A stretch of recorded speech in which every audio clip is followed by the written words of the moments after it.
माननीय उपसभापति महोदय, सबसे पहले तो मैं आसन का आभार व्यक्त करता हूँ कि और आसन के साथ साथ मैं सदन के सभी माननीय सदस्यों का आभार व्यक्त करता हूँ कि आदिवासी मामले, जनजातीय कार्य पर विचार विमर्श हो रहा है। ये बात सही है कि काफ़ी अरसे की बात हो रही है और इस अवसर पर हमारे बहुत सारे माननीय सदन के वरिष्ठ सदस्यों ने अपने अपने सुझाव भी दिए हैं, आलोचना भी की है और कमियों को भी रेखांकित किया है।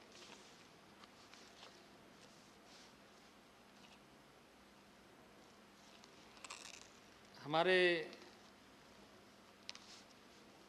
इस चर्चा में जिन लोगों ने भाग लिया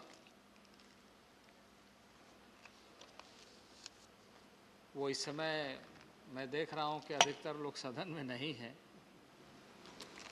लेकिन इसके बावजूद जैसे सबसे पहले हमारे राठवा जी ने कुछ विषय को जनजातीय समुदाय के हितों के बारे में चर्चा की थी, इसी तरीके से अभिरंजन विश्वास जी, कानी मौजी जी, वेंकट रमन्ना राव जी, शिवासन जी, थम्बी दुरई जी, विशंबर प्रसाद निषाद जी, रामनाथ ठाकुर जी, सुमेर सिंह सोलंकी जी, फूलो देवी नेताम जी, संपतिया उइके जी, सुरेश गोपी जी, प्रसन्नानंदा जी, जी के वसान जी, ब्रिजलाल जी, हमारे अमर पटनायक जी, विनय विश्वाम जी, वंदना चौहान जी, समीर उरांव जी और अभी अंतिम में रमीला बहन जी ने इस चर्चा में भाग लिया और काफ़ी गंभीरता से सबने चर्चा की। सरकार के कार्यक्रमों के बारे में, बजट के बारे में, नीतियों के बारे में भी बहुत सारे विषय यहाँ पर आए हैं और अधिकांश लोगों ने इस बात को रेखांकित किया कि जनजातीय क्षेत्रों और जनजातीय विकास के लिए जो बजट है उसमें कटौती की जा रही है। मैं सबसे पहले तो ये बताना चाहता हूँ कि क्योंकि हम बजट के दौरान चर्चा कर रहे हैं, इसलिए स्वाभाविक रूप से इसकी स्पष्टता होनी चाहिए कि यदि आप देखें इन कई वर्षों में तो लगातार बजट में बढ़ोतरी हुई है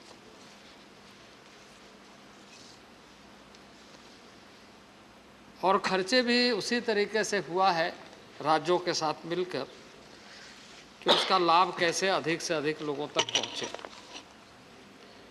जिन 2 वर्षों का आपने उल्लेख किया है, बात सही है। 19-20 में जहां 106% बजट आवंटन का खर्च हुआ है क्योंकि रिवाइज एस्टीमेट में उसको बढ़ाया गया, वहीं 20-21 और 21-22 आप सबको ध्यान में है कि कोविड के वजह से जो आवंटन राज्यों को उपलब्ध कराया गया था और राज्यों ने बहुत सारे कार्यों को इस अवधि में नहीं कर पाए और जिसके वजह से उनको आगे के आवंटन नहीं दी जा सकी और जिसके कारण थोड़ा खर्च कम हुआ। लेकिन मंशा में, निष्ठा में, ईमानदारी में कोई कमी नहीं है क्योंकि माननीय प्रधानमंत्री जी ने जनजातीय क्षेत्र, जनजातीय समुदाय और जनजातीय परिवारों के हितों की रक्षा के लिए एक मिशन मोड में कार्यक्रम बनाने का और उसे संचालित करने का निश्चय किया है। देश भर के लोगों के लिए जहां संकल्प है सबका साथ, सबका विकास, सबका विश्वास और सबका प्रयास, वहीं विशेष तौर से उसको जनजातीय समुदाय में कैसे दिखे, जनजातीय क्षेत्रों में कैसे दिखे।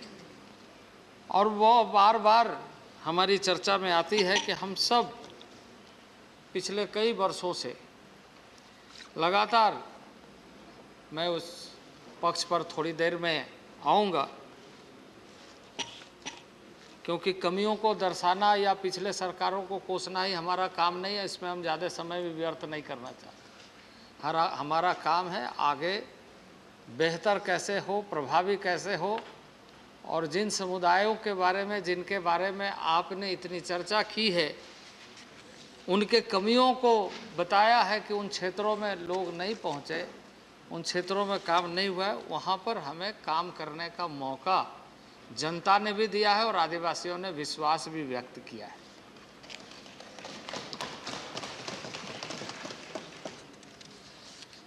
उपाध्यक्ष महोदय,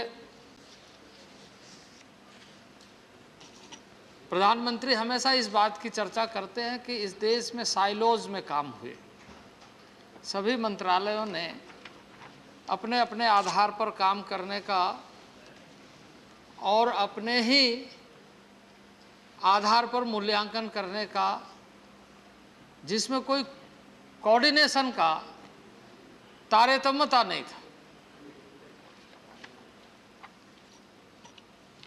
और परिणाम यह हुआ कि बहुत सारे मंत्रालयों ने शायद काम किया, लेकिन वो गांव में, जहां बुनियादी तौर से सारी सुविधाएं गांव में पहुंचना चाहिए, वहां नहीं पहुंची।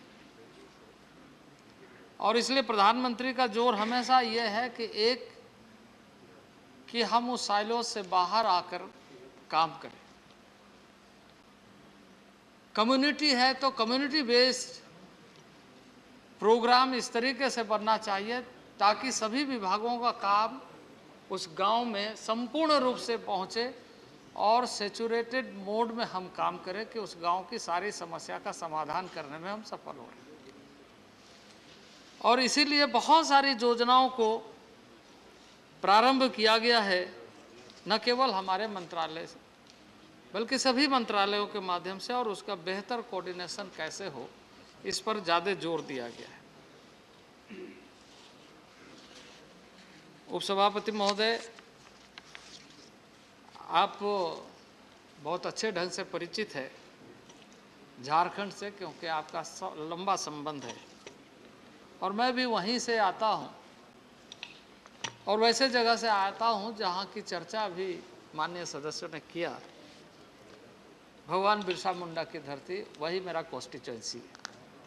उसी क्षेत्र से चुन करके वहाँ के जनता ने मुझे यहाँ भेजा है। ये मेरा सौभाग्य है और ये मेरा सौभाग्य है कि भगवान बिरसा मुंडा के धरती से चुन करके यहाँ आया हूँ और उन जनजाति भाइयों के बीच में काम करने का मौका मिला है, पूरे देश भर के जनजाति भाइयों, पूरे देश भर के आदिवासी भाइयों के बीच में। और मुझे यह एहसास हो रहा है कि जो आदिवासी है वो आदिवासी आज समुदाय के दृष्टि से आदिवासी के रूप में, लेकिन वर्गों के दृष्टि से उसके अंदर कई, नॉर्थ ईस्ट में आप चले जाएं, सेंट्रल इंडिया में, मध्य भारत में जाए, पूर्वी भारत में जाए, पश्चिम भारत में जाए, यानी कहने का ये मतलब है कि एक तरफ तो पहाड़ों से आच्छादित है तो एक तरफ सामुद्रिक तटे, चाहे वो गुजरात के समुद्री तट से जुड़े हुए लोग हों, महाराष्ट्र के समुद्री तट से जुड़े हुए लोग हैं, छत्तीसगढ़ से, मध्य प्रदेश से या उड़ीसा से। उसी तरीके से चाहे वो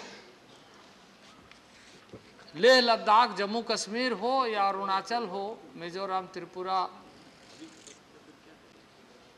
मणिपुर सहित आसाम जैसे राज्य हो, तो आप एक चीज़ देखेंगे, ये सारे लोग जो आदिवासी समुदाय हुआ, एक तरीके से भौगोलिक दृष्टि से सीमावर्ती क्षेत्रों में पूरी तरीके से ईमानदारी के साथ अपने सांस्कृतिक विरासत के साथ आदिकाल से रहे हैं, और वो शांति प्रिय ढंग से आदिकाल तक रहना चाहते हैं, अनंत काल तक रहना चाहते हैं।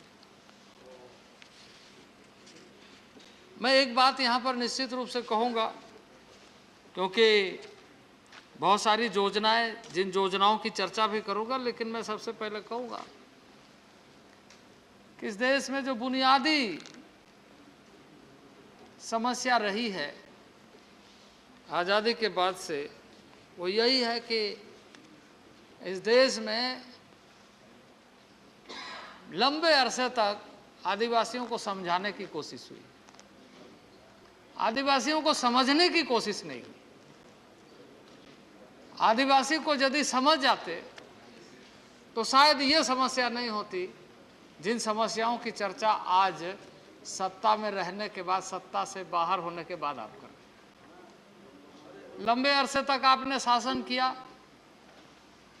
और आप उन्हीं कमियों को हमारे सामने लेकर के आ रहे हैं, जिन समस्याओं के लिए आप वर्षों तक जनता से मौका प्राप्त करते रहे, जनता आपको चुनती रही। लेकिन मैं उसके लंबे आलोचना के पक्ष में नहीं हूं। मैं यह निश्चित रूप से कहूंगा कि आज़ादी के बाद इस देश में आदिवासियों के साथ लंबे कालखंड तक न्याय के बारे में नहीं सोचा गया। उनके लिए बहुत सारी बातें की गई, ऐसा नहीं है कि बातें नहीं की गई। हम सब बाद में इस सदन में आए हैं, लेकिन हमारे पहले भी बहुत लोग सदन में रहे हैं, लोगों ने चर्चा की है, चर्चा की होगी और अच्छी ही चर्चा की होगी। लेकिन उस अच्छी चर्चा का परिणाम को पहुंचाने के लिए, परिणाम तक पहुंचाने के लिए जो ईमानदारी और निष्ठा थी, वो सही ढंग से सामने नहीं आ सका। और परिणाम ये हुआ कि आज भी हम उस उलझनों के दौर से गुजरते हुए जो सत्ता में है उसको कोसते हैं, उसके बारे में आलोचना करने का सोचते हैं। सवाल ये नहीं है, सवाल ये है कि हम सब मिलकर के इसका समाधान कैसे ढूंढ रहे हैं। और मैं इस अवसर पर कहूँगा कि जैसे कल एक माननीय सदस्य ने कहा कि आप वन नेशन वर्ल्ड कल्चर और ट्राइबल को, जनजातीय समुदाय को आप एक तरीके से समाप्त करना चाहते हैं और एक तरीके से आप उन्हें, उनके सांस्कृतिक विरासत को नुकसान या सांस्कृतिक विरासत को मिटाना चाहते हैं। यह देश ऐसे पूर्वजों का देश है और जिसको हम सब लोग मानते हैं, और हमेशा इस बात को हम सामने रख करके सोचते हैं कि हमारी सोच सर्वधर्म समभाव है, सबके साथ मिलकर के चलना, सबके साथ काम करना और सबके साथ जीना, ये हमारी परंपरा रही। भारतीय संस्कृति में ये नहीं है कि किसी के ऊपर में किसी चीज़ थोप दिया जाए। भारतीय संस्कृति अपने आप में अनूठा है और दुनिया इस बात को सराह रही। तो उपसभापति महोदय, मैं आज माननीय प्रधानमंत्री जी को इस बात के लिए आभार व्यक्त करना चाहता हूं कि साइलोज से बाहर निकल करके कैसे काम किया जाए, इसके बारे में सबसे ज़्यादा ताकत दे रहे हैं। इसकी चर्चा, जब हम साइलोज की बात करते हैं, इसकी चर्चा एक बार योजना बनी थी इस देश में।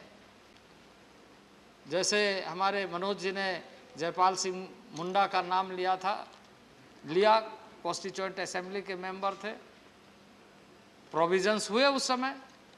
जयपाल सिंह मुंडा ने कॉन्स्टिट्यूएंट असेंबली में अपनी बात कही, इसमें कोई दो मत नहीं।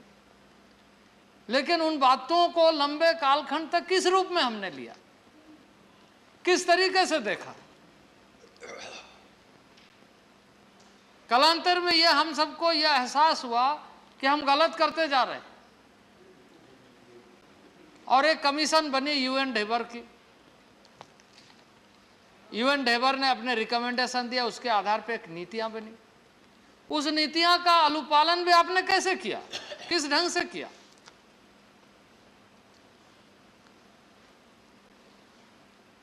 उस रिकमेंडेशन में यह बात कही गई थी कि जनजातीय समुदायों के बारे में, जनजातीय क्षेत्र के बारे में सोचते समय आपको यह ध्यान रखना जरूरी है कि आप इस तरीके से कैसे सोच सके कि सारे मंत्रालयों का कार्यों का कोऑर्डिनेशन इस तरीके से हो कि उसके पीछे वह गांव और वह आदिवासी है।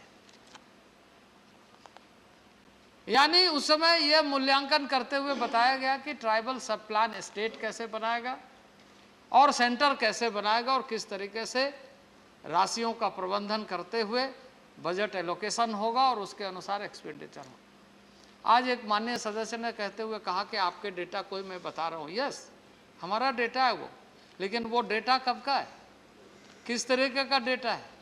जो पिछले कई वर्षों के अनुभवों के आधार पर जब रिसर्च किया गया तो यह डेटा सामने निकल करके आया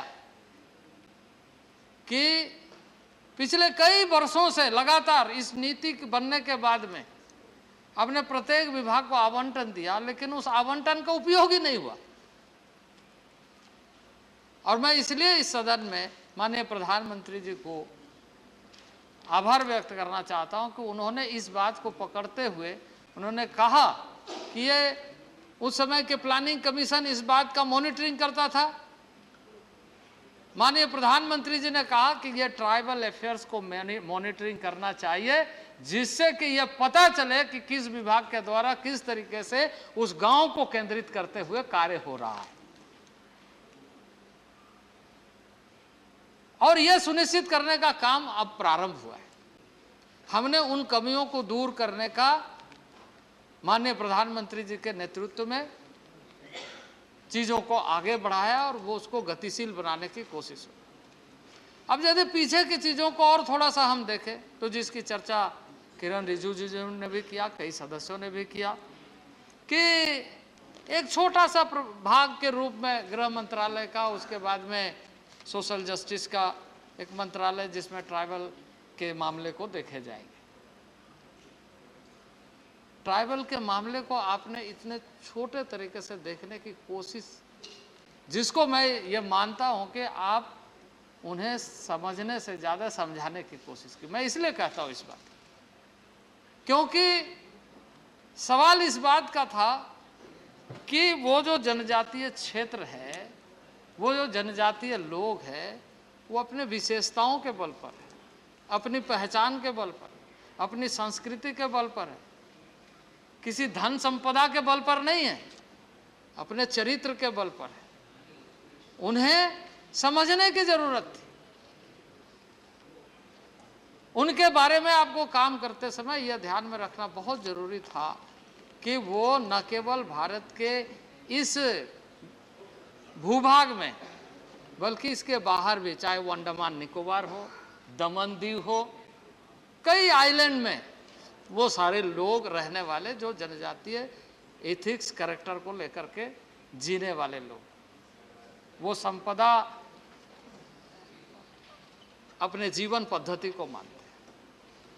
और ठीक है, आज के दिन में प्रगति सबके लिए आवश्यक है, वो पीछे छूटना नहीं चाहिए, लेकिन उसको मिटा के नहीं हो सकता है, उसको उस पर प्रहार करके नहीं हो सकता है। आज जितनी बातें डिस्प्लेसमेंट की बात लोग करते हैं, डिस्प्लेसमेंट किसके समय में हुआ है इसका आंकड़ा पहले जांच कर लिया जाए, तब हमें पता चलेगा कि वास्तविकता क्या है उनके साथ। अब 2006 में जो वन अधिकार अधिनियम बना, जिसकी चर्चा माननीय सदस्य जयराम रमेश जी काफ़ी सीनियर है, उन्होंने की है, और उन्होंने ये भी कहा है कि कम्युनिटी जो इंडिविजुअल पट्टा है वो मिला है, कम्युनिटी पट्टा में काफ़ी विलम्ब हुआ है। जितने एप्लीकेशन, जितने जिस तरह के प्रोसेस, सभी राज्यों के साथ लगातार हम सरकार संवाद कर रहे हैं, बातचीत कर रहे हैं और उन्हें कैसे ज़्यादा से ज़्यादा मिले यह कोशिश कर रहे हैं। और इसके लिए हमने पोर्टल ओपन डोमेन में रखा है कि कितने एप्लीकेशन आए, कितने का पट्टा प्राप्त हुआ। लेकिन इसमें जो मूल बात है इसको समझने की ज़रूरत है, जिसको आपने, हमने, सबने, इस सदन ने एक्ट बनाते समय चर्चा किया, और वो ये चर्चा किया है कि ट्राइबल के साथ हिस्टोरिकल इनजस्टिस हुआ। अब ये 2006 में यदि आप इस बात को स्वीकार कर रहे हैं कि हिस्टोरिकल इनजस्टिस हुआ है, तो हिस्टोरिकल इनजस्टिस के लिए जिम्मेदार कौन है? ये जो हिस्टोरिकल, क्योंकि आपने उसके परंपराओं पर, वो जल, जंगल, जमीन और अपना स्वाभिमान को ही अपना जीवन का सबसे बड़ा आधार मानता है, क्योंकि उससे कभी समझौता न किया है और ना ही करेगा। तो ये जो हिस्टोरिकल इनजस्टिस हुआ है, ये हिस्टोरिकल इनजस्टिस का मुख्य कारण क्या है? इसके रूट कॉज में जब हम जाते हैं तो हम देखते हैं कि हमने जाने अनजाने उसके साथ अन्याय किया है। उसे न्याय में बदलने का दायित्व इस सरकार ने लिया है, नरेंद्र भाई मोदी ने लिया है कि हम उसको ठीक करेंगे।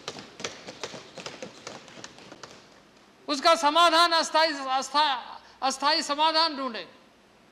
मैं अमित शाह जी का आभार व्यक्त करना चाहता हूं कि उन्होंने अभी एक बैठक आयोजित की सभी राज्यों के मुख्यमंत्रियों के साथ, चीफ सेक्रेटरी के साथ, उसके इम्प्लीमेंटेशन को लेकर, क्योंकि उस कानून का एक तरीके से ट्राइबल अफेयर्स कस्टोडियन है, देखता है कि ट्राइबल अफेयर्स इसका मॉनिटर करेगा, लेकिन इसकी सारी व्यवस्था कानून में राज्य स्तर पर की गई है कि राज्य सरकार इस सारे कानून को इम्प्लीमेंट करने के लिए अपनी भूमिका सुनिश्चित करेगा और वो कार्य को आगे बढ़ाने का काम लगातार भारत सरकार के माध्यम से हमारा यह मंत्रालय कर रहा है। अब दूसरी बात मैं कहना चाहता हूं कि यह जो एक भाग के रूप में लंबे अरसे तक, यानी 60 साल से ज़्यादा लगभग हम मान सकते, 50 साल से अधिक हम मान सकते कि उनके बारे में, जब बृहद भूभाग में रहने वाले समुदाय के बारे में हम एक छोटा सा भाग में, एक छोटा डिवीज़न के रूप में हम उसको गवर्न करने की कोशिश की। इस अवसर पर निश्चित रूप से हम सभी लोग, माननीय सदस्य सभी लोग, इस महापुरुष को, महामानव को, स्वर्गीय अटल बिहारी वाजपेयी जी को श्रद्धा सुमन अर्पित करते हुए स्मरण करेंगे कि उन्होंने पहली बार ये महसूस किया कि ट्राइबल अफेयर्स मंत्रालय बनना चाहिए, और ये जनजातीय मंत्रालय बना। जनजातीय मंत्रालय और 2 मंत्रालय जिसकी चर्चा, और ये बहुत अच्छा विषय इस सदन में चुना गया कि नॉर्थ ईस्ट और ट्राइबल अफेयर्स की चर्चा होनी चाहिए, उसके कामकाज की समीक्षा, चर्चा और उस पर सुझाव और आगामी कार्यक्रमों के बारे में हम और अधिक उत्साह के साथ काम कर सके। ये अच्छी बात है, क्योंकि नॉर्थ ईस्ट, जिसको संवैधानिक दृष्टि से ट्राइबल एडमिनिस्ट्रेशन के रूप में कहा, और जो बाकी के जो ट्राइबल के हिस्से हैं उसमें जहां पर आबादी अधिक है उसको अनुसूचित क्षेत्र के रूप में, 5वें अनुसूचित क्षेत्र के रूप में विशेष तरीके से इस बात को ध्यान में रखते हुए कि उनकी परंपरागत व्यवस्था बनी रहनी चाहिए, उसकी जीवन पद्धति, उसकी संस्कृति, उसकी भाषा, उसकी साहित्य, सारी चीज़ें सुरक्षित कैसे रहे और डेवलपमेंट के तरफ कैसे आगे बढ़े, विकास के तरफ कैसे आगे बढ़े। और इसी कार्य को आगे बढ़ाने के लिए इस 2 मंत्रालय का गठन स्वर्गीय अटल बिहारी वाजपेयी जी के समय में हुआ, और ये दोनों मंत्रालय की चर्चा हम सब ने की है। ये दोनों क्षेत्र यदि आप देखें भारत का हृदय स्थल के रूप में, भारत का महत्वपूर्ण, जैसे अभी माननीय सदस्यों ने किया चर्चा कि जहां जनजातीय समुदाय है, जहां आदिवासी है, वहीं सबसे अधिक खनिज संपदा है। लेकिन इस सदन ने चर्चा किया कि वहीं सबसे ज्यादा गरीबी भी, बेरोजगारी भी और अशिक्षा भी, स्वास्थ्य की भी सुविधा नहीं है। तो 75वां वर्षगांठ हम मना रहे हैं। आज हम इस बात को एहसास कर रहे हैं ना कि 75वां वर्षगांठ में, यानी अमृत महोत्सव में जब हम चर्चा कर रहे हैं तो पीछे के कई वर्षों का इतिहास तो सामने आएगा कि पीछे के कई वर्षों के इतिहास में जो गलतियां हुई हैं उसको सुधार करके हमें आगे बढ़ने, और इसलिए माननीय प्रधानमंत्री जी ने संकल्प लिया है कि पूरे देश के जनजातीय क्षेत्र और सामान्य क्षेत्र, सभी क्षेत्रों का संपूर्ण विकास होना चाहिए। भारत का संपूर्ण क्षमता विकास होना चाहिए। भारत अपने आप में समृद्ध भारत के रूप में, सक्षम भारत के रूप में उभर करके सामने आए, और यह तभी आएगा जब ट्राइबल और ट्राइबल एरिया पूर्ण रूप से डेवलपमेंट के साथ जुड़ेगा, विकास के साथ जुड़ेगा। यह संकल्प माननीय प्रधानमंत्री जी ने लिया है, और मैं आपको बताना चाहता हूं कि इसी कड़ी में यदि आप देखें तो पिछले कई वर्षों के तुलना में जनजातीय विकास के लिए जो निधियों का आवंटन हुआ है उसमें लगातार वृद्धि हुआ है। 2014-15 में जो पिछले सरकार में 19,661 करोड़ था, वह 52,000 करोड़ में तब्दील हुआ।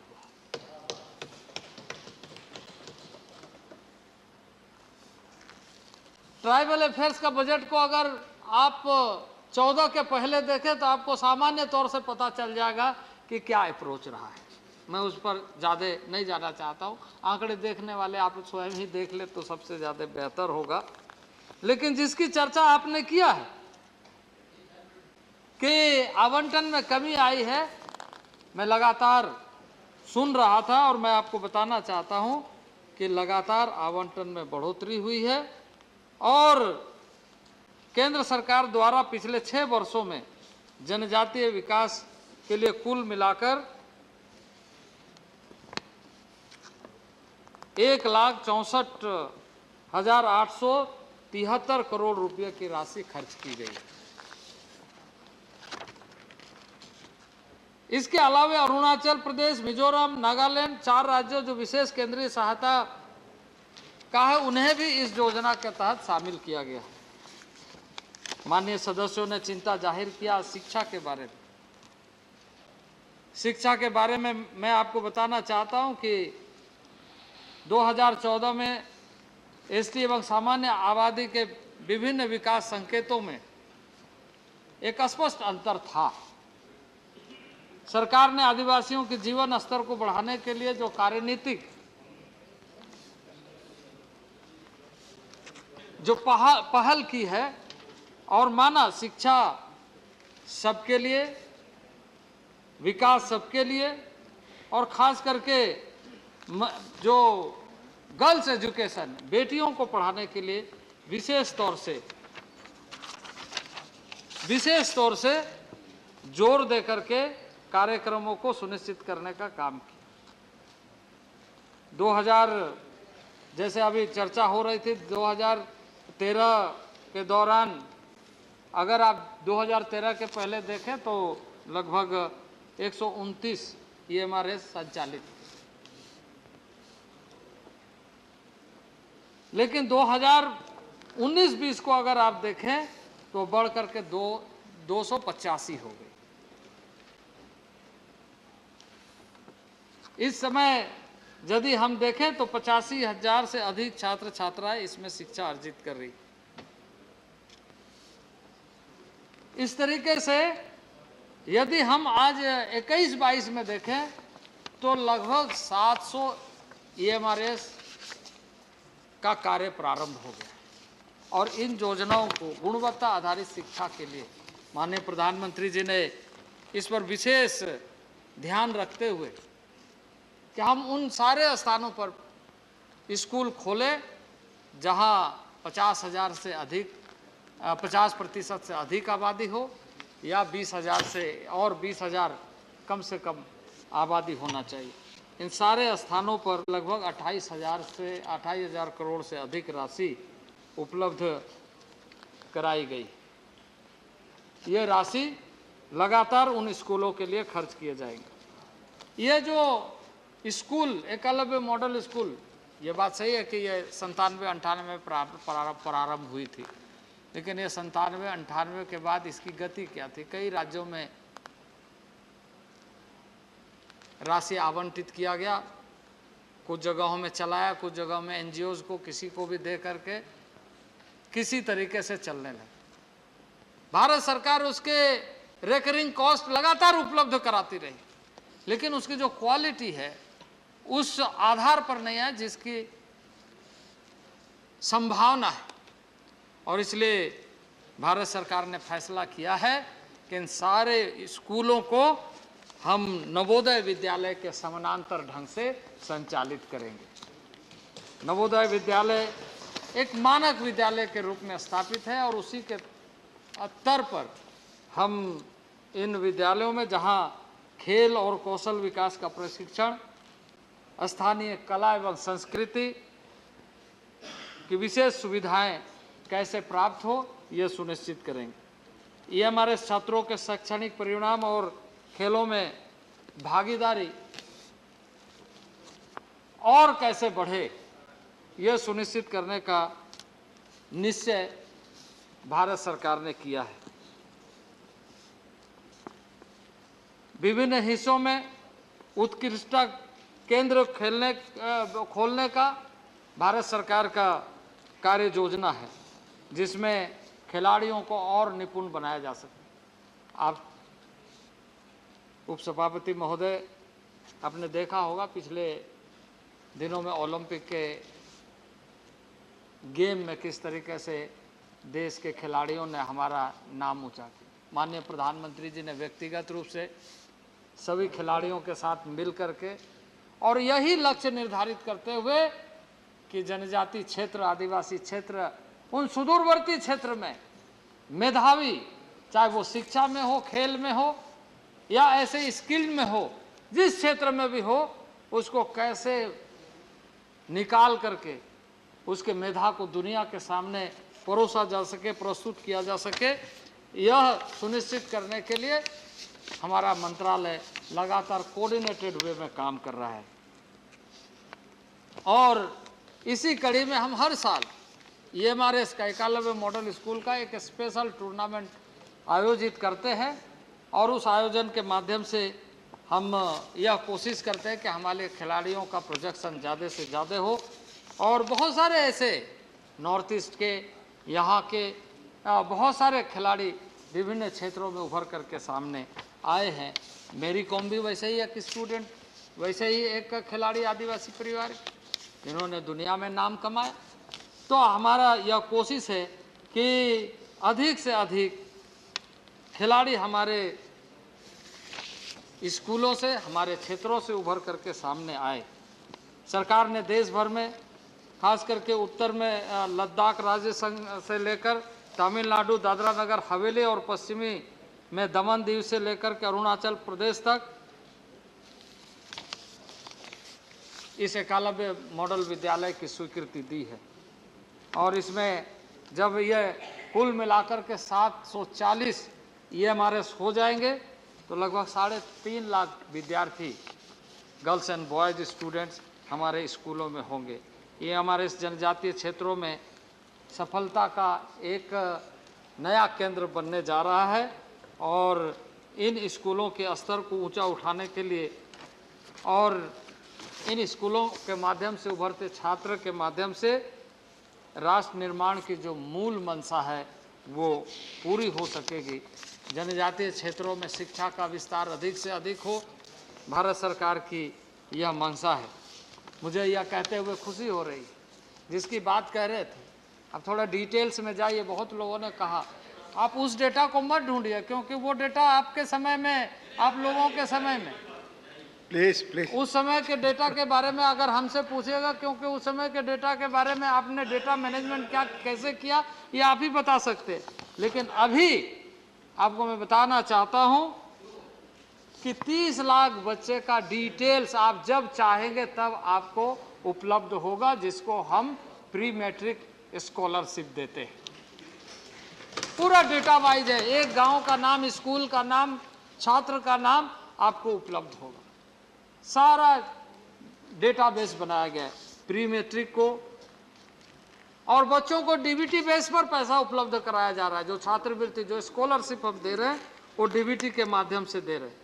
आप जब जनजातीय डीबीटी छात्रवृत्ति पोर्टल में आप जाएंगे तब आप देखेंगे कि कितने कुशल और पारदर्शिता के साथ काम हो रहा है। इसी तरीके से विभिन्न विश्वविद्यालयों के पोस्ट मैट्रिक स्टूडेंट्स के लिए भी हमारी कार्य योजना,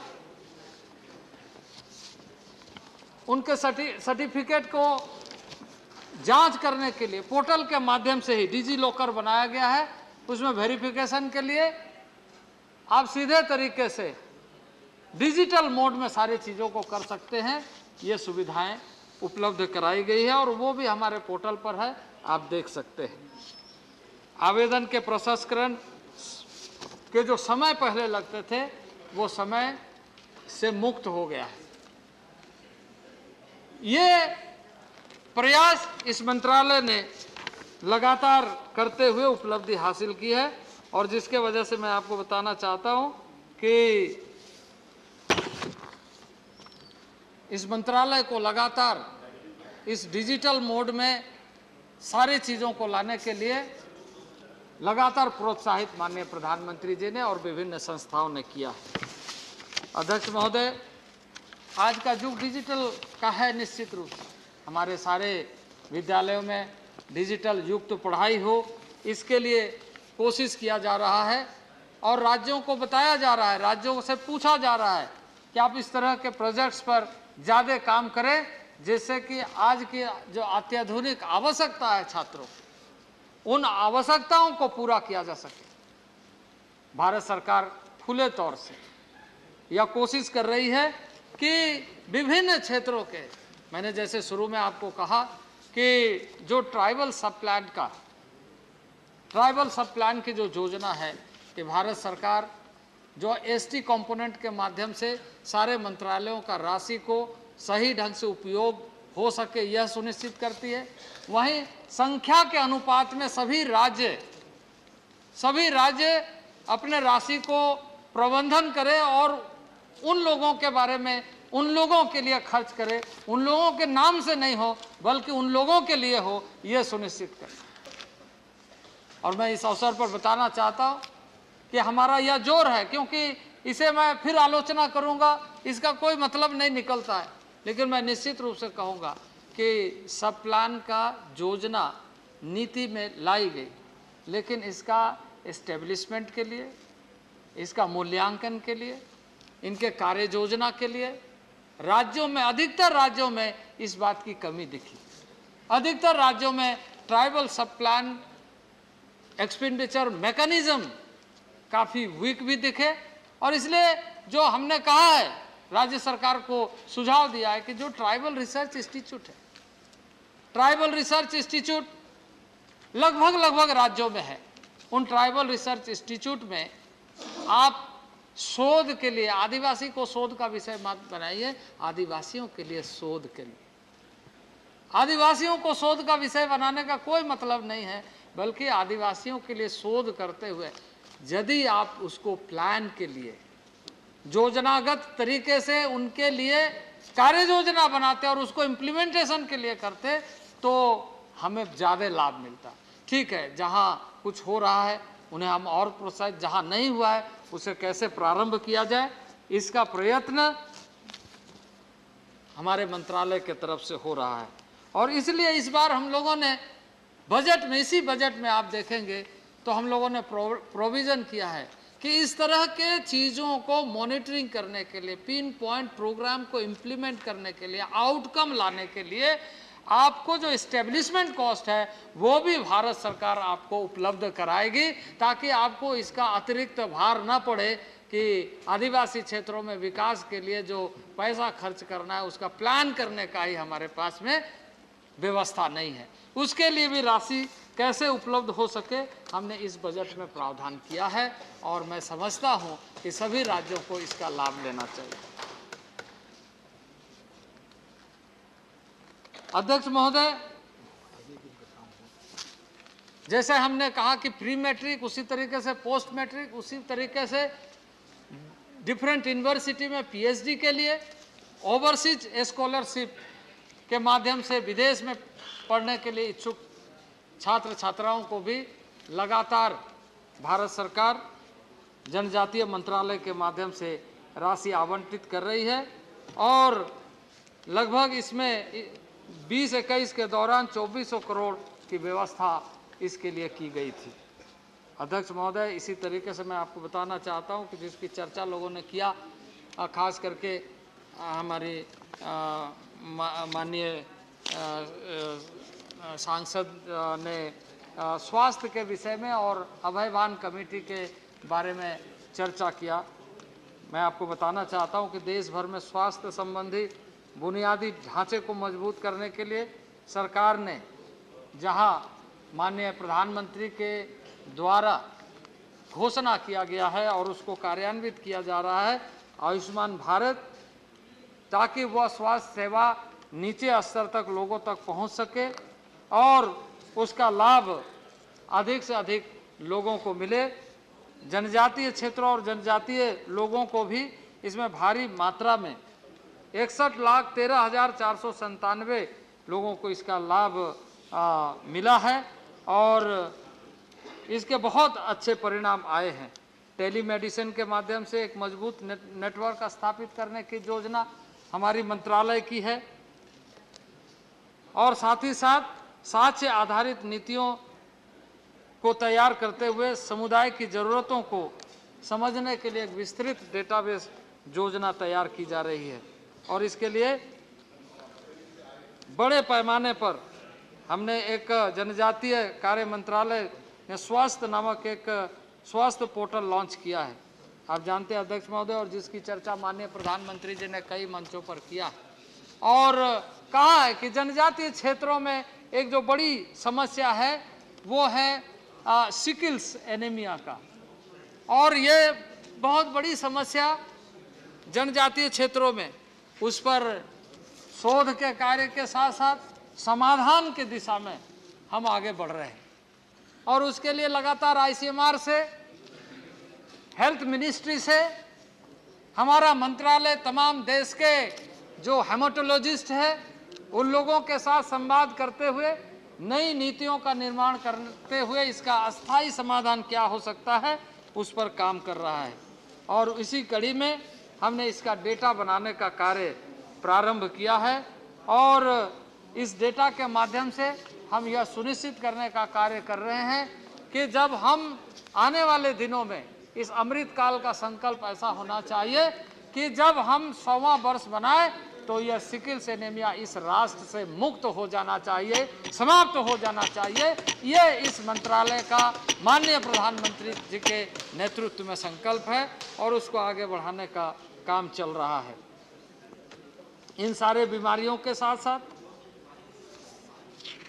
अन्य इस तरह की कठिनाइयों को खास करके स्वास्थ्य के क्षेत्र में किस तरीके से यह सुनिश्चित किया जा सके कि वास्तविक रूप से, और जिसकी चर्चा अभी आप सबने किया है कि जो गैप हमने जो संकल्प लिया है उस संकल्प में यही है कि जो गैप एनालिसिस करते हुए मैं इस अवसर पर हमारे आईटी मिनिस्टर को धन्यवाद देना चाहता हूं इस बात के लिए कि अभी कुछ दिन पहले माननीय प्रधानमंत्री के नेतृत्व में मंत्रिपरिषद में यह स्वीकृति दिया गया कि देश के जो आकांक्षी जिला जो ट्राइबल एरियाज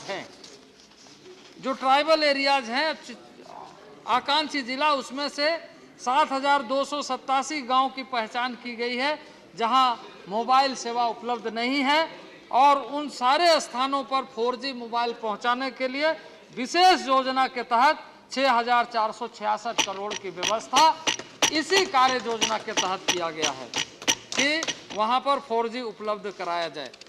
तो इस तरीके से यह जो नेटवर्क बेस्ड कार्यक्रम है वह कैसे उपलब्ध हो, क्योंकि गैप एनालिसिस करने का काम इसी ढंग से उपसभापति महोदय आपने देखा होगा और कई माननीय सदस्यों ने चर्चा किया है कि गांव में सामान्य सुविधाओं का अभाव है।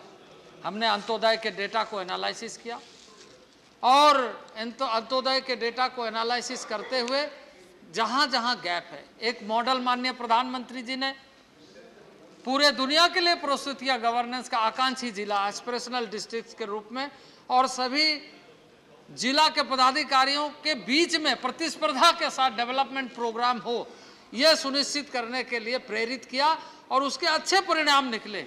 और उसी में से उन सारे गैप्स को एनालिसिस करते हुए हमने यह सुनिश्चित किया कि एक नई कार्य योजना प्रारंभ किया जाए, और इसलिए प्रधानमंत्री आदि आदर्श ग्राम योजना, अध्यक्ष महोदय 25% तक की आबादी या उससे अधिक आबादी जिन गांवों की है उसकी संख्या 1,17,000 इस देश में आदिवासी गांव है।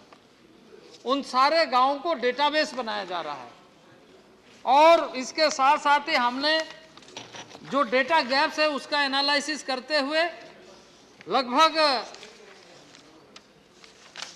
36,000 गांवों को हमने लक्षित किया है कि उन गांवों में हम वो सारी सुविधाएं पहुंचाने के लिए सारे मंत्रालयों के साथ कोऑर्डिनेट करें, और उसका नाम हम लोगों ने रखा है आदि आदर्श ग्राम योजना, प्रधानमंत्री आदि आदर्श ग्राम योजना, जिसके माध्यम से हम लोगों ने यह सुनिश्चित किया है कि सभी विभाग मिलकर के काम करें, चाहे वो इंटरनेट टेलीफोन सेवाएं हो, चाहे वो इंटरनेट कैफे हो, चाहे विद्युतीकरण काम हो, चाहे नल का जल। माननीय प्रधानमंत्री जी का संकल्प है कि आप गांव में नल का जल पहुंचना चाहिए। उन सुविधाओं को पहुंचाने के लिए जनजाति मंत्रालय के माध्यम से अधिक कोऑर्डिनेशन के साथ कार्य हो, आदि आदर्श ग्राम योजना का लक्ष्य है। और उसके माध्यम से पाइप नल का पानी यानी नल का जल सबके घरों तक पहुंचे, ये सुविधा, जल निकासी की सुविधा, स्कूल में 100% बच्चों का एडमिशन और ड्रॉप आउट को घटाना। इसके साथ साथ ही यह सुनिश्चित किया गया है कि जहां सुविधाएं, पोस्ट ऑफिस की दूरी, बैंक की दूरी, चिकित्सा केंद्र की दूरी, इन सारे चीज़ों को गांव तक सुविधा के रूप में कैसे स्थापित किया जाए, यह सुनिश्चित करने का, और इसमें लगभग विशेष तौर से 12 मंत्रालयों का कार्य सुनिश्चित किया गया है कि मिल करके हम सब एक गांव को आदर्श गांव बनाने का योजना करेंगे। यह कन्वर्जेंस प्रोग्राम है जिसकी चर्चा माननीय सदस्यों ने किया है, और जो भी इंडिविजुअल बेनिफिट स्कीम है या इस तरह की योजना जो गरीब कल्याण योजना माननीय प्रधानमंत्री जी के नेतृत्व में चल रहा है, वो सैचुरेट मोड में कैसे है। यदि प्रधानमंत्री आवास बन रहा है तो पूरे गांव में जितने भी एलिजिबल लोग हैं सबके लिए बन जाए, नल का जल सारे घरों को मिल जाए, ऐसी सारी सुविधाएं उन गांवों तक पहुंचे, यह सुनिश्चित करने का लक्ष्य आदि आदर्श ग्राम योजना के माध्यम से हुआ है। इसके साथ साथ ही हम उन सारे चीज़ों को, अभी माननीय सदस्य बता रहे थे वन अधिकार अधिनियम के बारे में, अब हम ट्राइफेड के साथ में, रोजगार के साथ, अब वन का कम्युनिटी राइट्स अगर हम उस गांव को देते हैं, क्योंकि वो उसका अधिकार है, जल जंगल जमीन एक स्वाभिमान के साथ जुड़ा हुआ उसका जीवन का आधार है, लेकिन उस आधार को यदि हम कन्वर्ज नहीं करते हैं, वो समाधान के रास्ते पर नहीं आएगा। और इसलिए हमने योजना बनाया है कि उन गांवों में जहां जंगल है, उस जंगल के उपज को ट्राइफेड के माध्यम से एक तरफ जो ऐसी, जिसको हम आयुर्वेद की निधि, भारत में आयुर्वेद की एक बड़ी निधि है, जो आयुर्वेद की निधि है, उसका संवर्धन, संरक्षण और उत्पादन उन गांवों के माध्यम से कैसे हो। ऐसे वनोपज, चाहे वो महुआ हो, चाहे इमली हो, चाहे केंदू हो, तमाम तरह के, अभी हम लोगों ने 87 ऐसे वनोपज को मिनिमम सपोर्ट प्राइस में भारत सरकार के माध्यम से, इस मंत्रालय के माध्यम से स्वीकृति दिया है। पहले कुछ 10-12 ऐसे वनोपज थे जिसके माध्यम से एमएसपी लोगों को मिलता था, लेकिन हम लोगों ने 87 ऐसे आइटम को, वनोपज को सुनिश्चित किया है कि वो सारे वनोपज का वैल्यू एडिशन होना चाहिए। आज यदि आप अच्छे सिल्क पहनते हैं, वो वनोपज है। चाहे जितने भी सिल्क, जितने तरह के, वो सारे ट्राइबल एरियाज में सबसे ज़्यादा उत्पादन होते हैं। चाहे वो आसाम के क्षेत्र में रेरी और सिल्क ले, या झारखंड उड़ीसा में तसर सिल्क ले, या मालवेरी सिल्क ले, सारे क्षेत्रों में अगर आप देखेंगे तो ट्राइबल जुड़ा हो। उसका वैल्यू एडिशन उनके अपने स्थान पर हो, उसका वैल्यू एडिशन उनके द्वारा हो, उनको रोजगार से जोड़ा जा सके। इस तरह के कार्य योजना को सफल करने का एक बृहद कार्य योजना चल रहा है। इसके अलावे वनोपज के और बहुत सारी ऐसी चीज़ें हैं जिसको औने पौने दाम पर मिडिल मैन के माध्यम से, इस तरह के व्यापारियों के तंग करने के माध्यम से लोग ज़्यादा से ज़्यादा उलझ जाते हैं, उसका समाधान करने का रास्ता ट्राइफेड के माध्यम से हो रहा है। ट्राइफेड एक ऐसा फेडरेशन है जिस फेडरेशन के माध्यम से हम यह सुनिश्चित कर रहे हैं कि देश के अधिकांश ऐसे क्षेत्रों में रहने वाले जो आज भी पूरी तरीके से वन आच्छादित, वन आश्रित या वन के अंदर, जंगल के अंदर रहने वाले हैं, उनको हम इसके साथ जोड़ सके, उनको हम इसके साथ रोजगार के साथ जोड़ सके। उसका स्किल डेवलपमेंट कैसे हो, उनको बेहतर तरीके से रोजगार के और साधन कैसे उपलब्ध हो, यह सुनिश्चित करने का काम हमारा मंत्रालय कर रहा है। इसलिए अध्यक्ष महोदय, मैं आपके माध्यम से सदन को बताना चाहता हूं कि सरकार माननीय प्रधानमंत्री जी के नेतृत्व में लगातार इस कार्य के लिए लगा हुआ है कि जितने भी ऐसे गांव हैं, जनजातीय गांव हैं, वहां पर सब जगह बंधन केंद्र बने, बंधन केंद्र का स्थापना हो। और इसका लक्ष्य यही है कि मूल तरीके से जल, जंगल, जमीन का जो एक आधारभूत जीवन है वो बरकरार रहे, रोजगार के साथ जुड़े, अच्छी शिक्षा प्राप्त हो और स्वास्थ्य की सुविधा इस तरीके से मिले ताकि वो रोग मुक्त हो सके। और जब हम जनजातीय क्षेत्रों की बात करते हैं तो वो सारे सीमा क्षेत्र उसमें जुड़ते हैं, चाहे वो अरुणाचल हो, चाहे वो लेह लद्दाख हो, चाहे वो उत्तराखंड हो, जम्मू कश्मीर हो, या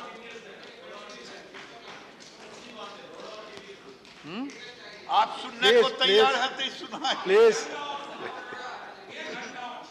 प्लीज प्लीज।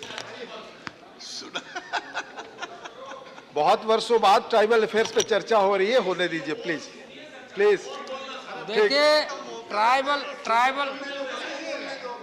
ट्राइबल अफेयर्स पर आप चर्चा कर रहे हैं, ट्राइबल के कार्य पर चर्चा कर रहे हैं, तो इस बात की चर्चा करना बहुत जरूरी है कि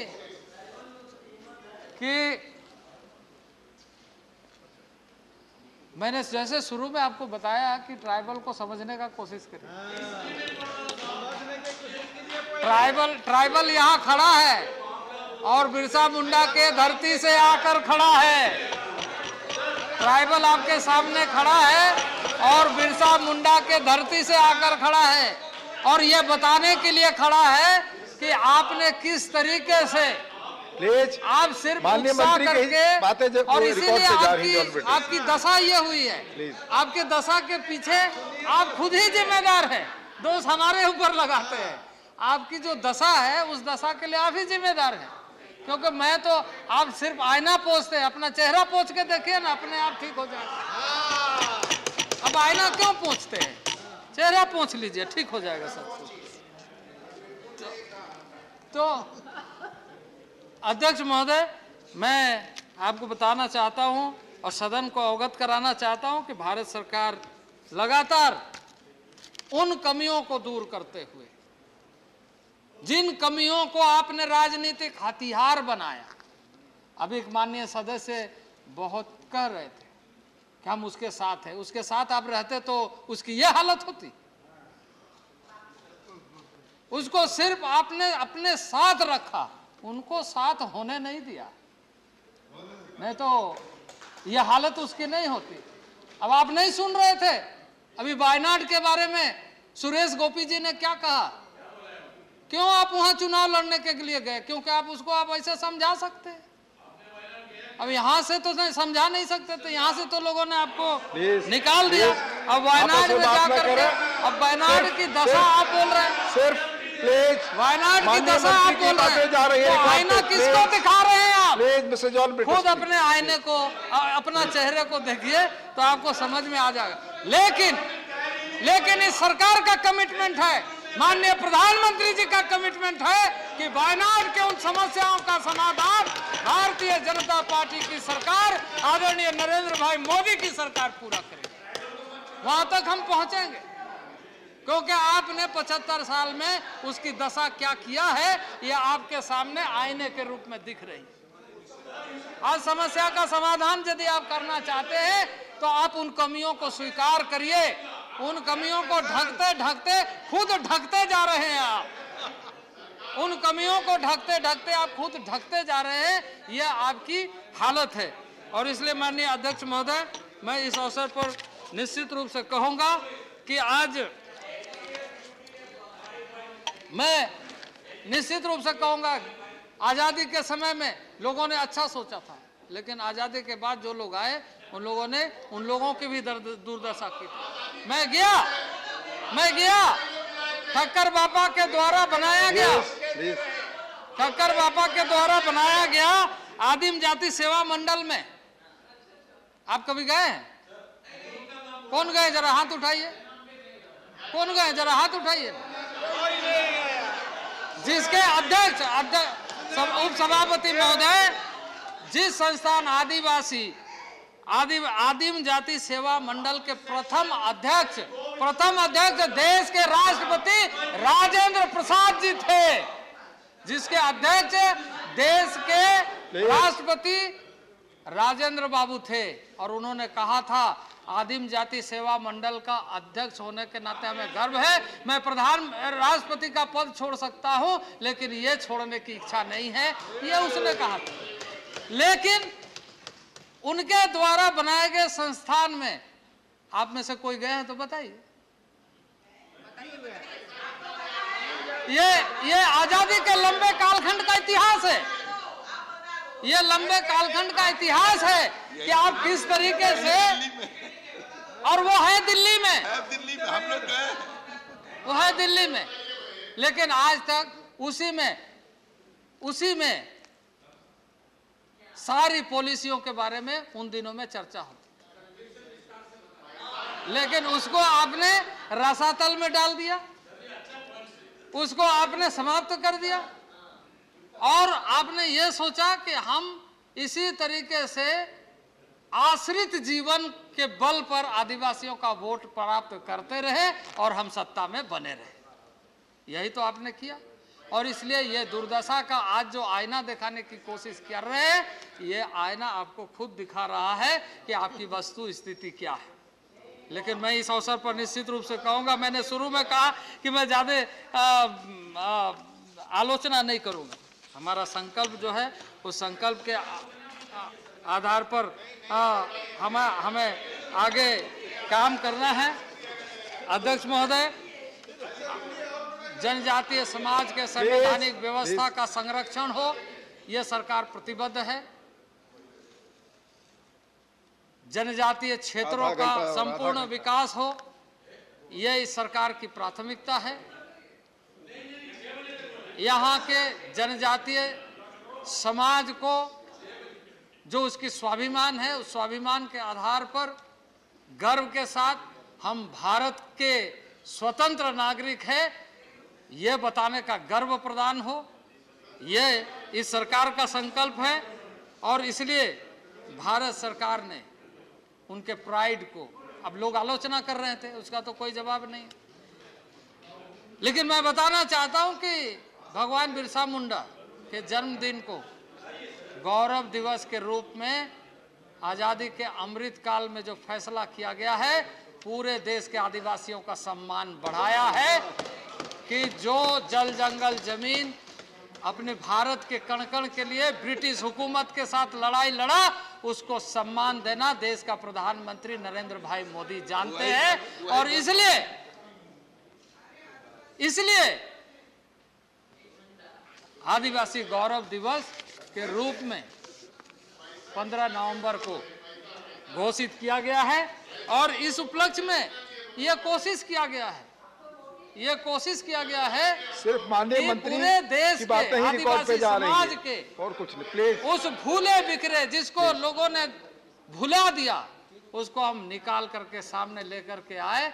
और इसलिए माननीय प्रधानमंत्री जी ने कहा कि ऐसे देशभक्त जिन लोगों ने देश के लिए लड़ाई लड़ा, देश के लिए अपने आप को समर्पित किया, चाहे रानी दुर्गावती हो, फूलो झानो हो, नीलांबर पीतांबर हो, सिद्धू कानू हो, ऐसे सारे लोगों के, चाहे बाद के दिनों में रानी गांडीलियो हो, ऐसे महान देश के ऐसे आदिवासी स्वतंत्रता सेनानियों का म्यूजियम बने। और जगह जगह म्यूजियम बनाने का काम भारत सरकार ने प्रारंभ किया है, क्योंकि इतिहास को इन लोगों ने हमेशा दबाने का कोशिश किया। इतिहास को इन लोगों ने हमेशा, ताकि ट्राइबल इसी तरीके से उसको कहते रहे, अब तो बहुत सरल है, बहुत सहज है, यही कह करके उसको समझाते रहे। ये समझाते रहे, समझने का कभी कोशिश नहीं किया।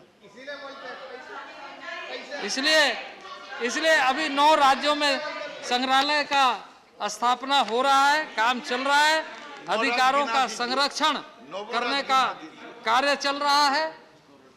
और आज गौरवान्वित महसूस कर रहे हैं। ये बात सही है कि हमें बहुत सारा काम करना है, क्योंकि ये अपॉर्चुनिटी आप ही ने दी। आप काम करते तो हमें मौका नहीं मिलता। आप लोगों ने काम नहीं किया, इसलिए हमें बहुत अपॉर्चुनिटी है और हम उन सारे गांव में काम करना चाहते हैं। ये संकल्प है हमारा, और इसी संकल्प के साथ हम लोगों ने सभी मंत्रालयों के साथ कार्य प्रारंभ किया है। और राज्य सरकारों से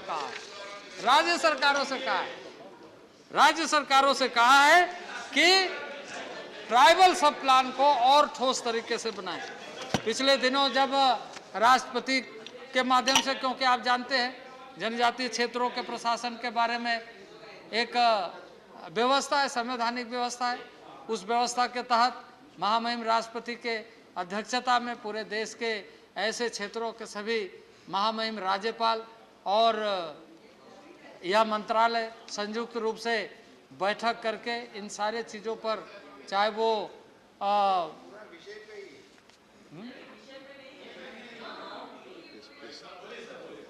आर्टिकल 244 में क्या है, विषय पर नहीं है तो यह क्या है, यही तो आप तो दूसरे ही विषय पर चर्चा करेंगे।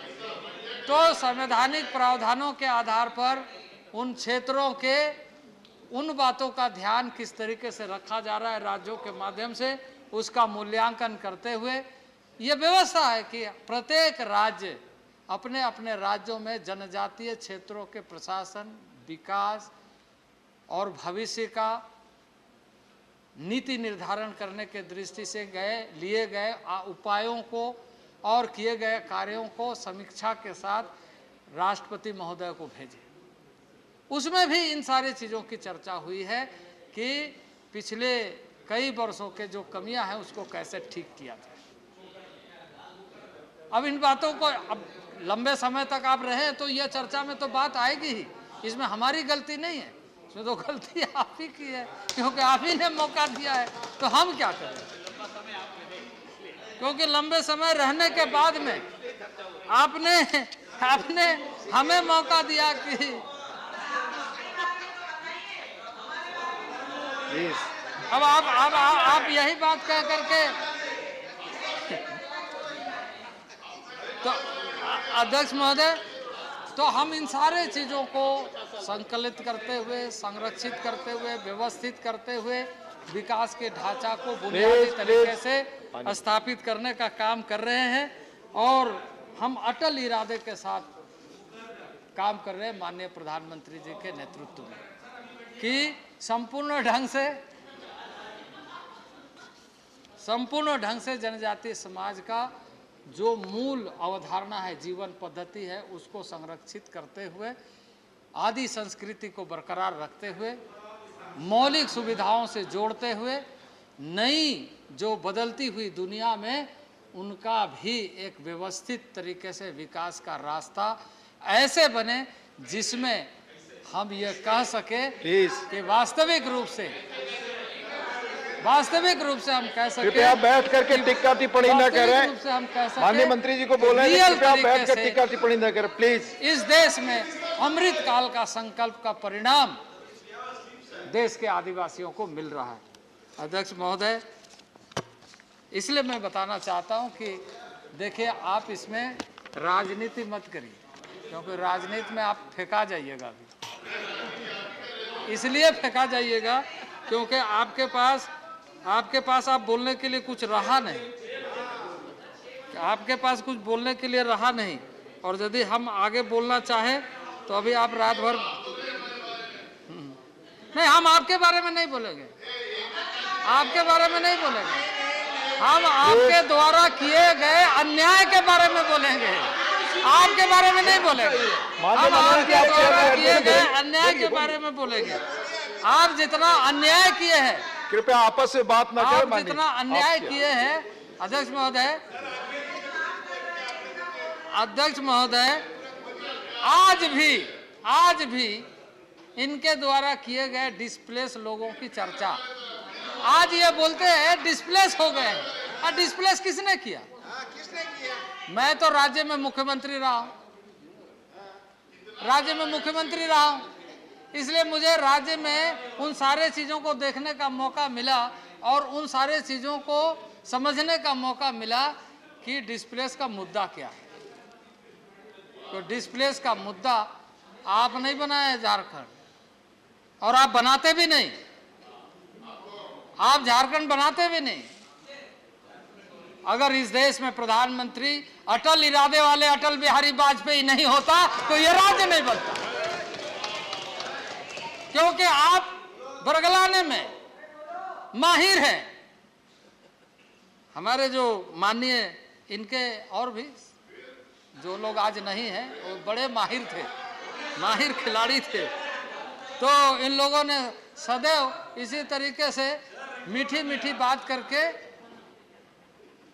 देखिए मैं बता देता हूं, मैं तो एक आदिवासी हूं। आप लूट के खुश हुए, हम लुटा के खुश हुए।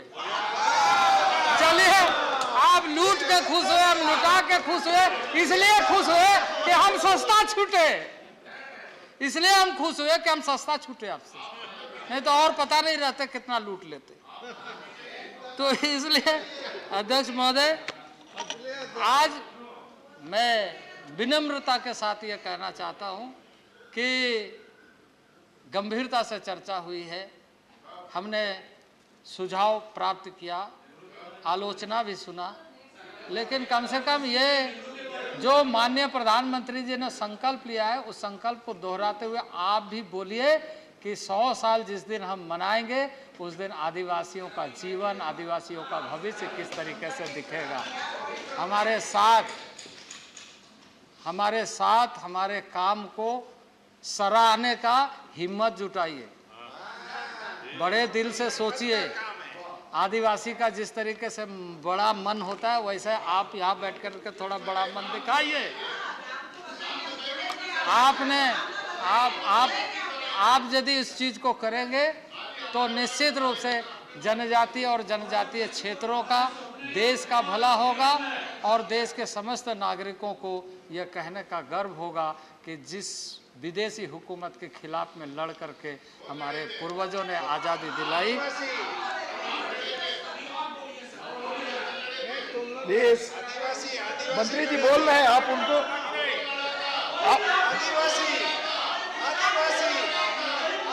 इसका मतलब आप बोलने नहीं देना चाहते। आप मिस्टर नासिर हुसैन प्लीज, आप सुनना नहीं चाहते इसलिए वहां से बोल रहे हैं। प्लीज बोलने दीजिए, उनकी बात रिकॉर्ड पे जा रही है। प्लीज आप बोले। अध्यक्ष महोदय,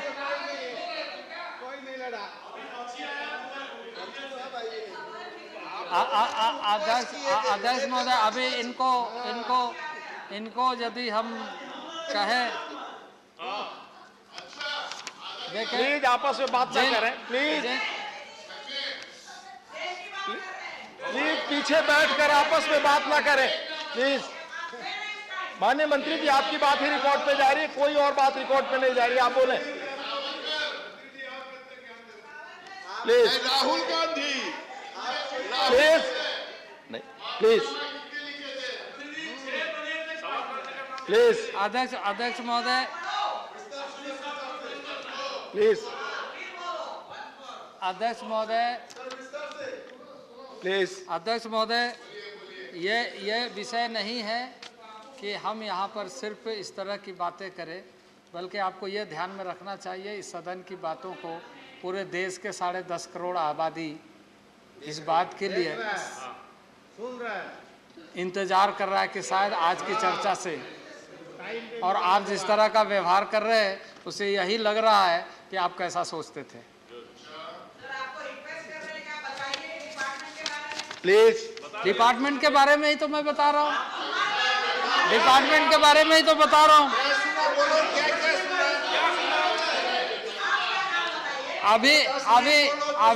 अभी आपको यह समझ में नहीं आई। कर रहा हूँ, कृपया आपकी बात रिकॉर्ड पे नहीं जा रही है। एक बात बहुत महत्वपूर्ण कही, किरण रिजिजू ने एक बहुत महत्वपूर्ण बात कही कि उन्होंने कहा कि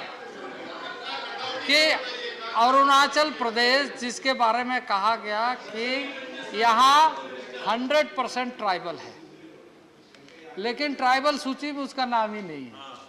यही इनकी कार्य करने की तरीके है। उसको किसने ठीक किया? आदरणीय नरेंद्र भाई मोदी के नेतृत्व में इस सदन ने ठीक किया। आप ये बात तो कह रहे हैं कि वो आदिवासी क्षेत्र है, आदिवासी 100% आदिवासी, लेकिन आदिवासी की सूची में नहीं। अब उसका ठीक करने का काम अभी बहुत सारे सदस्यों ने किया है उसके, और उन सारी चीज़ों को हम ठीक भी कर रहे हैं, क्योंकि हमारा संकल्प है कि उन सारे चीज़ों को ठीक करते हुए हम आगे बढ़ेंगे। इस तरह के कई चीज़ें जो ट्राइबल के हितों की बातों को ध्यान में नहीं रखा गया है, उसको हम ठीक करेंगे, क्योंकि यह ठीक करने की जिम्मेदारी देश की जनता ने नरेंद्र भाई मोदी को दिया है।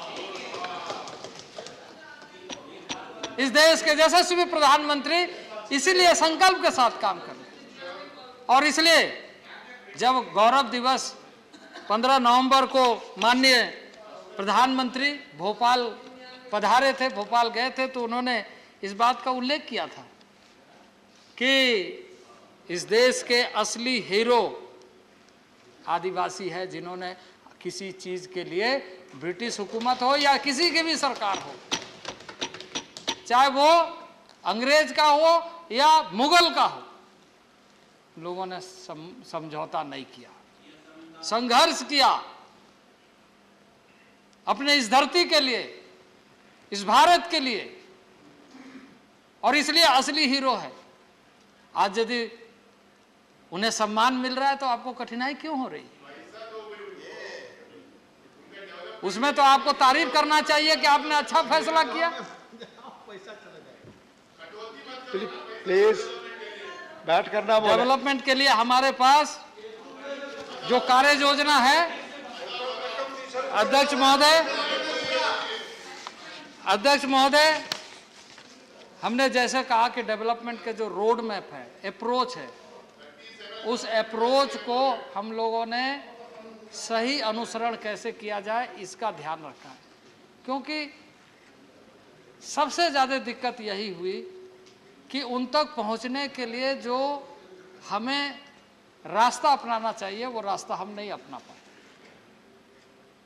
मैं इसमें आलोचना नहीं कर रहा हूं। यदि वास्तविकता हमारे सामने है तो उसके बारे में भौगोलिक क्षेत्रफल के कारण उनको जो डिप्राइव रखा गया, डिप्राइव हुए उन क्षेत्रों में आपने लेह लद्दाख में, जम्मू कश्मीर में, अरुणाचल में सड़कें नहीं बनाई, सड़कें नहीं बनाई। लेकिन वो देश का भौगोलिक क्षेत्रफल एक बॉर्डर है, उसमें अगर आज हम एक अप्रोच डेवलपमेंट प्रोग्राम को दूरगामी परिणाम के साथ ले जाना चाहते हैं। मैं अध्यक्ष महोदय, मैं एक आपके सामने एक जिक्र करना चाहता हूं एक दौरा का। अभी कुछ दिन पहले मैं अरुणाचल प्रदेश गया था, सेपा में उसकी सांस्कृतिक विरासत, जिसके बारे में कई लोग, किरण जी ने भी चर्चा किया कि प्रधानमंत्री को वह वस्त्र पहनाया गया तो यहाँ लोगों ने आलोचना किया है। आप ही में से किसी ने किया, किसी ने किया, आप ही में से किसी ने किया तो आलोचना किया।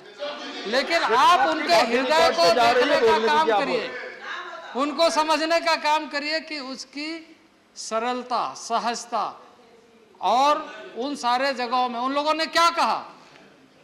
उपसभापति महोदय, उन लोगों ने क्या कहा कि हम सीमा के सैनिक हैं, जो परमानेंट डिप्यूटेड है यहाँ पर, हम सीमा के सैनिक हैं देश के लिए। हम इन अरुणाचल के पहाड़ी और पहाड़ी कंदराओं में रहते हैं, अपने देश की सुरक्षा के लिए रहते हैं, अपनी पहचान के लिए रहते हैं, हम अपने मिट्टी के लिए रहते हैं, अपने धरती के लिए रहते हैं। हम इसके पहले लेह लद्दाख में गए, वहाँ के लोग, वहाँ पर हमारी एक बहुत बड़ी कार्य योजना, जाकर के एक बार देखना चाहिए आप लोगों को। हम लोगों ने आई स्तूपा कैसे बनाया, वहाँ पर आई स्तूपा किस तरीके से वहाँ पर बनवाया, पहली बार उस तरह की योजना। जिन गांव में पानी नहीं रुकती थी उन सारे गांव में पानी रोकने का एक व्यवस्था, वहां के स्वयंसेवी संस्था, हमारा मंत्रालय एक बृहद कार्य योजना बना करके जगह जगह इस तरह का आई स्तूपा बनाया कि लाखों लीटर पानी, जो पानी रुकता नहीं था, उसको रोकने का काम किया, क्योंकि बह के निकल जाता था, उसको रोकने का काम किया। आई स्तूपा जमा जमा करके बड़े बड़े पहाड़ बने। इस तरह की योजना, वहाँ के जो वनोपज और वहाँ के जो उत्पादन है, जैसे मैंने कहा पश्मीना, असली पश्मीना वो लेह लद्दाख से आता है, और सारे ट्राइबल उसमें इन्वॉल्व हैं, सारे ट्राइबल। मैंने उनके जहाँ पर पश्मीना जो है वो भेड़ से नहीं होती, सीप से नहीं होती, वो बकरी से होती है। जो उसके पालक है उनके घरों तक पहुंचे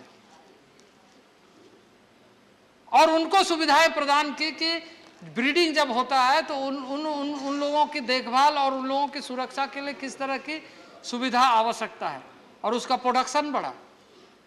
हम जमीन पे जाके काम करते हैं, हम क्षेत्र में जाके काम करते हैं, हम वहां पहुंच करके देखते हैं कि वास्तविक रूप से जिनके लिए कार्य योजना बना है उनके लिए वो उपयोगी सिद्ध हो रहा है या नहीं। ऊपरी तौर से बात करना और योजना बना करके सिर्फ आप आंकड़ों की खेती करते हैं, लंबे कालखंड तक यही बताने में लगे रहे कि हमने इतना दिया, इतना लिया, इतना किया, कितना पहुंचा इसका तो हिसाब आपने दिया ही नहीं। और यदि आपने कभी कहा भी, स्वीकार भी किया कि 100 रुपया में 15 रुपया पहुंचता है, 85-50 पाइपलाइन में फंस जाता है। जब कहा भी तो यह कहा, आपको वास्तविकता मालूम था, उसको सुधारने के लिए तो आपको जो करना चाहिए मौका मिला भी तो नहीं किया। तो अब क्या किया जाए उसका? तो इस तरीके से अब सब जगह में वनोपज के बारे में अब जा करके आपको खुशी होगी। मैं आसाम के दौरे पर गया था। आसाम में जहाँ बंधन केंद्र, जहाँ उत्पादन हो रहा है, उत्पादन केंद्र में जा करके देखा। मैं बस्तर में जा करके देखा कि बस्तर की महिलाएं किस तरीके से वहां पर काम कर रही। बस्तर की महिलाएं बंधन केंद्र में किस तरीके से वैल्यू एडिशन के साथ जुड़ करके रोजगार के काम कर रहे। इन सारे चीजों को हमने देखा और आपको दिख नहीं रहा है तो हम क्या करें? एकलव्य मॉडल स्कूल हमने सब पहले बताया कि 740 एकलव्य मॉडल स्कूल नवोदय के तर्ज पर बनेगा और वो नवोदय के तर्ज पर बना करके निश्चित रूप से उन जनजातीय क्षेत्रों के जनजातीय भाइयों और बहनों को शिक्षा के साथ। आप माननीय मंत्री जी को सुनिए, सुनने का धैर्य रखिए प्लीज। उनका सीट पर पीछे बैठकर बोलते हैं, रिकॉर्ड पे नहीं जाता, आपकी ऊर्जा खत्म होती है। प्लीज इसलिए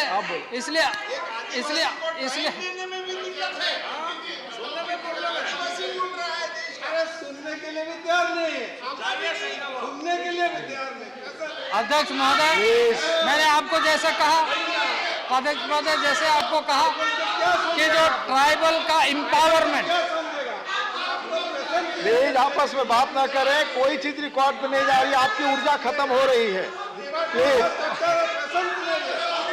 उपाध्यक्ष महोदय, जैसे हमने कहा, हम सभी राज्यों के साथ मिलकर के सबका अलग अलग, जैसे पंचायती राज संस्थाओं को कैसे मजबूत किया जाए, हमने आदरणीय रूरल डेवलपमेंट मिनिस्टर के साथ, पंचायती राज मंत्री के साथ में यहां पर भी चर्चा की और राज्यों में जाकर के पंचायती राज संस्थाओं के साथ, ग्राम सभा के साथ वनाधिकार अधिनियम का सही इंप्लीमेंटेशन कैसे होगा, यह सुनिश्चित करने के लिए बृहद कार्य योजना के तहत सभी राज्यों में जाकर के कार्यक्रम हमने किया, जहां पर हमने पंचायत के मुखिया को, जिला परिषद के सदस्यों को, जिला परिषद के अध्यक्ष को, वहां के स्थानीय विधायकों को, वहां के ट्राइबल अफेयर्स के मंत्री को, सबको आमंत्रित करते हुए इस बात पर चर्चा किया कि किस तरीके से एम्पावरमेंट के कार्यों को और गति दिया जाए और राज्य किस तरीके से इन सारी चीजों को और बेहतर कर सकता है। क्योंकि कुल मिलाकर के हमारी जो व्यवस्था है, उस व्यवस्था में राज्यों का एक महत्वपूर्ण दायित्व है। उन दायित्वों को पूरा करने के लिए हमें मिलकर के काम करना पड़ा। हमसे जो समर्थन, हमसे जो सहयोग, हमसे जो व्यवस्था, हमसे जो चीजें राज्यों को आवश्यकता है, वो हम उपलब्ध कराएं, लेकिन उसको इंप्लीमेंट करने के लिए एक प्रमुख भागीदारी राज्यों का है।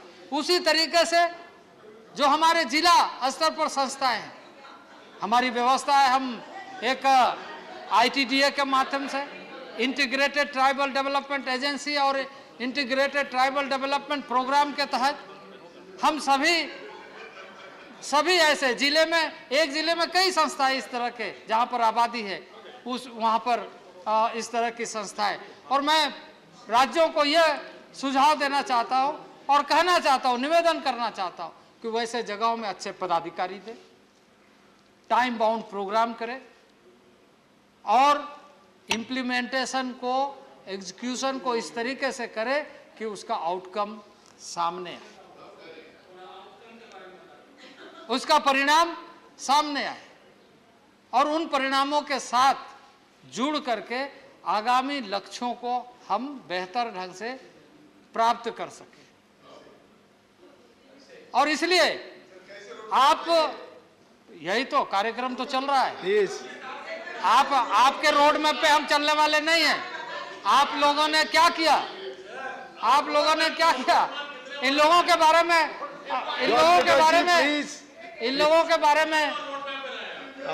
देखिए, अभी आपके सामने बातें आई, नॉर्थ ईस्ट शांति के रास्ते पर कैसे आगे बढ़ रहा है। आज मध्य भारत में जो समस्या, इन लोगों ने ब्रीडिंग सेंटर बनाने की कोशिश की, जगह जगह लोगों को कैसे भड़काया जाए, कैसे उग्रवादी बनाया जाए, इसका इन लोग मंत्र पाठशाला खोलने का काम किया। लेकिन माननीय नरेंद्र भाई मोदी के नेतृत्व में कहा कि इस देश का एजेंडा है विकास, संपूर्ण विकास, सबका साथ, सबका विकास, सबका प्रयास। और सबका विश्वास होना चाहिए। और इन लोगों ने क्या किया उन दिनों में, जब मैं मुख्यमंत्री था, मैं तो बताया था कि ये जो उग्रवाद की समस्या दिखाई देती है, ये एक नेशनल प्रोग्राम के तहत इसका समाधान का रास्ता ढूंढना चाहिए। तत्कालीन प्रधानमंत्री जी को, हमारे यहाँ पर बैठे हुए माननीय जयराम रमेश जी को हम बार बार मिलते थे, उनको बताते थे कि होलिस्टिक अप्रोच के साथ, एक कॉम्प्रिहेंसिव प्लान के साथ कैसे चला जाए, इस पर हम सबको मिलकर के काम करना चाहिए। हम उस समय, लेकिन उस समय की स्थिति आप देखिए, उसमें लगातार कमी आई है, और कमी आने के पीछे ये है कि देश का एजेंडा विकास है। देश का एजेंडा जातिवाद नहीं है, देश का एजेंडा सांप्रदायिकवाद नहीं है, देश का एजेंडा विकास है, और देश का एजेंडा सर्वधर्म समभाव है। सबका साथ, सबका विकास, सबका विश्वास और सबका प्रयास, इस लक्ष्य के साथ यह सरकार काम कर रही है, और इस कार्य के माध्यम से हम उन लक्ष्यों को पूरा करेंगे। हम उन लक्ष्यों को पूरा करने का संकल्प लेकर के, और इसलिए आज बहुत मजाक उड़ा रहे हैं आप, हो सकता है मने मन, कि अमृतकाल क्या कर रहे हैं। अमृतकाल 75 साल हो गया इस देश का,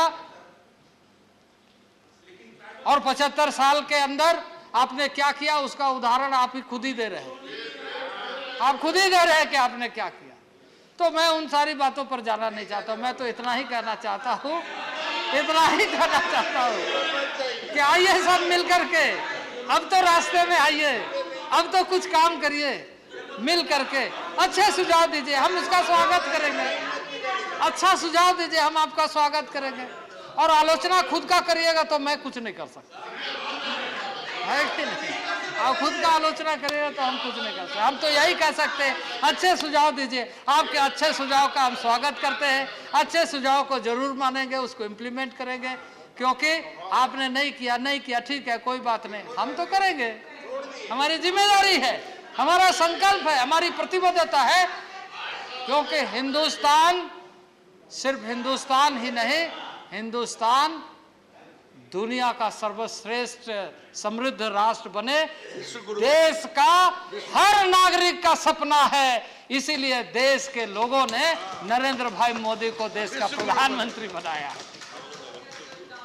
देश विश्व गुरु बनने की तरफ आगे बढ़ रहा है। आज ये बात सही है, अभी चर्चा हुई, विपत्ति के काल में, विभिन्न समय में किस तरीके से नरेंद्र भाई मोदी जी के नेतृत्व में इस देश में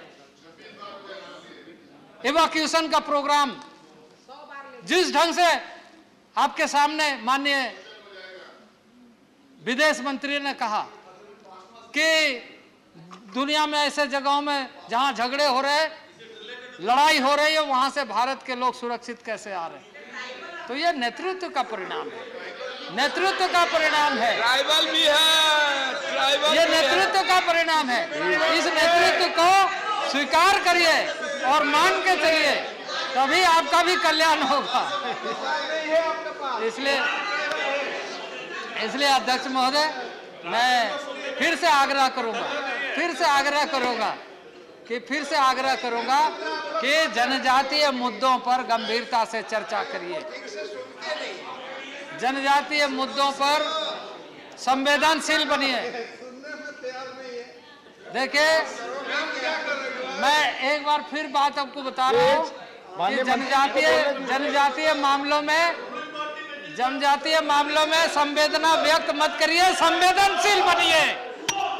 संवेदना व्यक्त करने की जरूरत नहीं है, संवेदनशील बनिए। आप संवेदनशील होंगे माननीय मंत्री तो कम से कम आने वाले दिनों में नहीं जा रही रिकॉर्ड पे, प्लीज बोलिए। अध्यक्ष महोदय, इसलिए मैं सबसे प्रार्थना करता हूं कि आपके अच्छे सुझाव जो भी है वो आप दीजिए, और जो भी आप अच्छे सुझाव दिए हम उसको आत्मसात करते हैं। जो भी आपके अच्छे सुझाव है, ये भी जो आलोचना आपने किया है, ये भले वो आलोचना खुद की आलोचना आपने खुद ही कर लिया है, उसमें हमें कुछ बोलने का जरूरत नहीं है, लेकिन उसको भी हम सुन करके हम उस पर भी विचार करेंगे कि आपको थोड़ा सद्बुद्धि आए। इसी आग्रह के साथ अध्यक्ष महोदय मैं अपने वाणी को विराम देता हूँ। आग्रह करता हूँ कि सब मिल करके जनजातीय समाज का विकास से ही देश का विकास है, देश का भविष्य और उज्जवल हो सकता है। ये हम सबको संकल्प के साथ आगे बढ़ना चाहिए। बहुत बहुत धन्यवाद। धन्यवाद। धन्यवाद। प्लीज प्लीज प्लीज माननीय सदस्यगण,